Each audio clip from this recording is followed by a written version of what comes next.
Assalamu alaikum students. We are going to start our lesson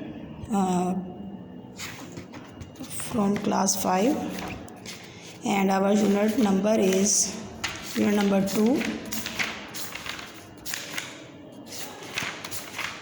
Unit number 2. The name of the unit is Does He Remember?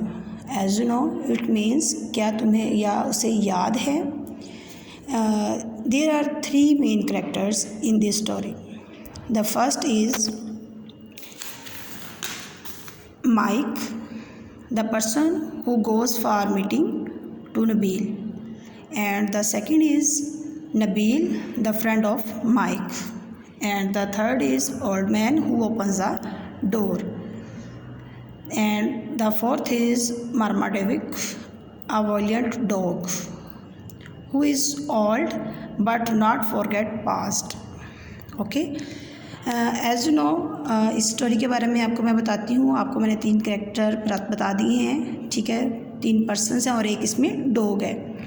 तो इसमें क्या है कि जो dog है वो अपना पास्ट नहीं भूलता, मतलब माजी उसको अपना याद है कि क्या क्या हुआ था उसके साथ माजी में.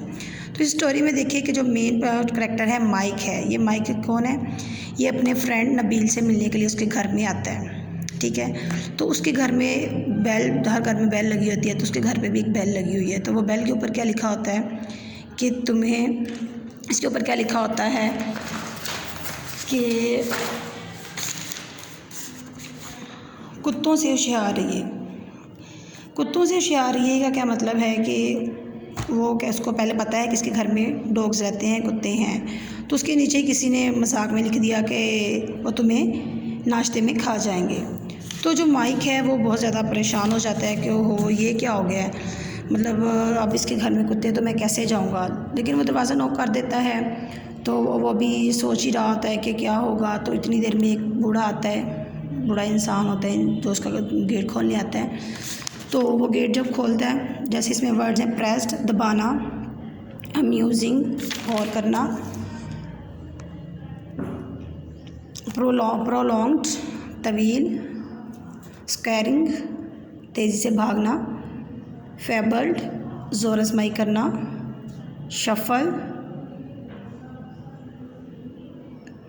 शफल का है घसीट कर चलना, ठीक है. तो वो जब दरवाज़ा खोलने के लिए आता है तो वो उससे पूछता है कि वो दरवाज़ा थोड़ा लेट खोलता है.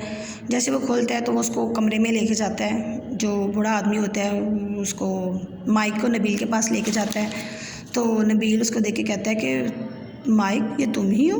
वो उसको पूछता है कि तुम ही हो? कहता है हाँ. वो कहता है कि वो जब उसके रूम में आता है वो कहता है कि मिनट रुको यहीं पे. जो डॉग्स हैं ना, वो मतलब जो कुत्ते हैं वो दूसरे कमरे में सोए हैं, लेकिन जो मार्माडेविक है वो मेरे पास ही सोया हुआ है, तो इसलिए तुम आहिस्ता बोलना.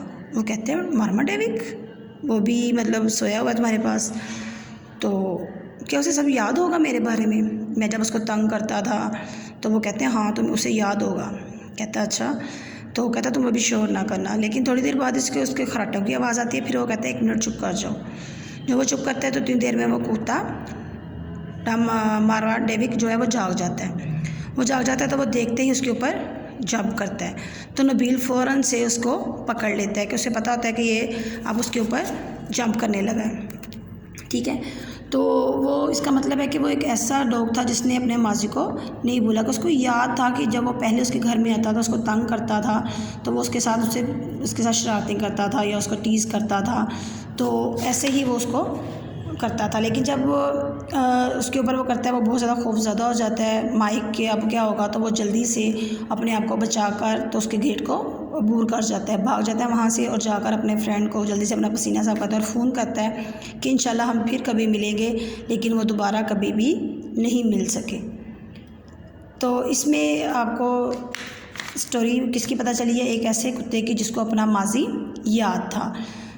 तो इसमें कुछ वर्ड्स मीनिंग और मैं आपको लिखवा देती हूँ. इल्यूमिनेटेड, रोशन करना, बाइंग, ज़ोर से भौंकना, अगस्ट, दहशत ज़दा, लैश, कुत्ते की रस्सी, मतलब जो कुत्ते के गले के अंदर डालते हैं उसको बोलते हैं, ठीक है. इसके अलावा और भी कई वर्ड्स मीनिंग इसके अंदर हैं. अगर आपको पढ़ने में या उनके मीनिंग ना मिल रहे हों तो आप किसी बड़े से, अपनी आपी से, अपनी मामा से, किसी से भी कंसल्ट कर सकते हैं। तो अगर उनसे भी थोड़ा बहुत आपको प्रॉब्लम आ रहा है तो आप स्कूल में मेरे से आके दोबारा से रब्ता कर सकते हैं। तो आपने ये अच्छे तरीके से इसकी सारी ओवरऑल रीडिंग, ट्रांसलेशन अच्छे तरीके से वर्ड्स मीनिंग के आपने याद करने हैं।